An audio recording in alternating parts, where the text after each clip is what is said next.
என் ஆண்டவரே என் தேவனே என்று, என் ஆண்டவரே எல்லாமே என் எல்லாமே என்று சொல்லி அவரை முழுமையாக கடவுளிடம் சரணாகதி கொடுத்த பொழுதுதான். மீட்பு என்பது ஏதோ கடைசியில் வருவதல்ல.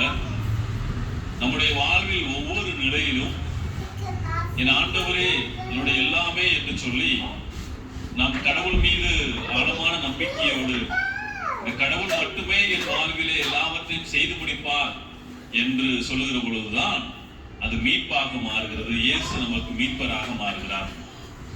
வாழ்வில் பல்வேறு நிலைகளிலே நான் கடவுளை விட்டு தூரமாய் சென்று விட்டோமோ என்று நினைக்கும் போதெல்லாம் மீண்டுமாய் நம்முடைய வாழ்வு பாதையை அசைப்படுகிற பொழுது நாம் மனிதனாக மனித முயற்சியிலே நம்முடைய திறமைகள் சக்தியை எல்லாவற்றையும் வச்சு என்னென்னோ முயற்சி செஞ்சு பார்த்துருப்போம், ஒண்ணுமே நடக்காது. ஆனால் கடைசியாக இயேசுதான் எனக்கு எல்லாம் செய்ய முடியும் அப்படின்னு வந்த பொழுது அவர் எத்தனையோ காரியங்களை வாழ்வில் செய்திருக்கிறார்.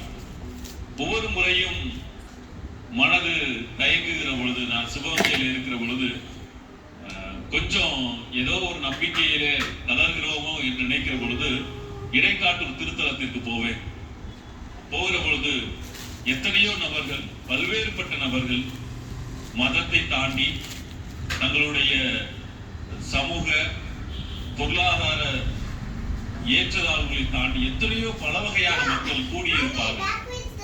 திருப்பலியில பங்கு கொள்கிற பொழுது கண்ணீரோடும் கலக்கத்தோடும் தயக்கத்தோடும் இயேசுவே நீரே எல்லாமே, எங்கள் வாழ்வை மாற்றும், எங்களுக்கு மீட்பை தாரும், இதை கொண்டு வாரும் என்று சொல்லி வேண்டுவதை பார்க்கிற பொழுது நம்முடைய உடலெல்லாம் மீசிலிருந்து போகும்.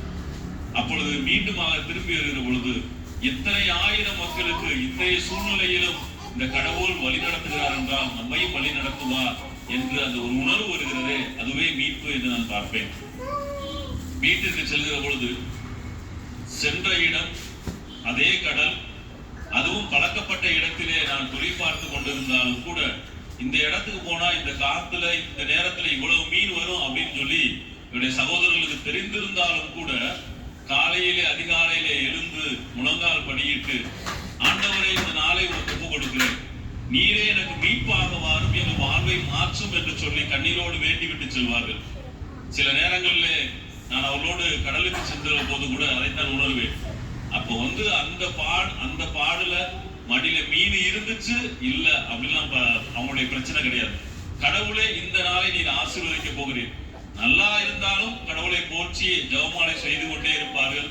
அது அன்னைக்கு அந்த நேரத்துல அந்த பாட்டுல தொழில் இல்லைனாலும் அவர்கள் ஜெபமாலை செய்து கொண்டு ஆண்டவரை வேண்டிக் கொண்டே இருப்பார்கள்.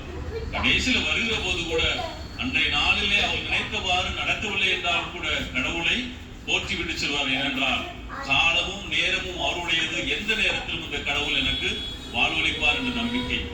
எப்பொழுதெல்லாம் நம் வாழ்விலே கடவுள் நமக்கு வாழ்வளிப்பார் என்று அந்த நம்பிக்கை நம்மிடம் இருந்து கொண்டிருக்கிறதோ அப்பொழுது நாம் எல்லாம் மீட்படைந்து விட்டோம்.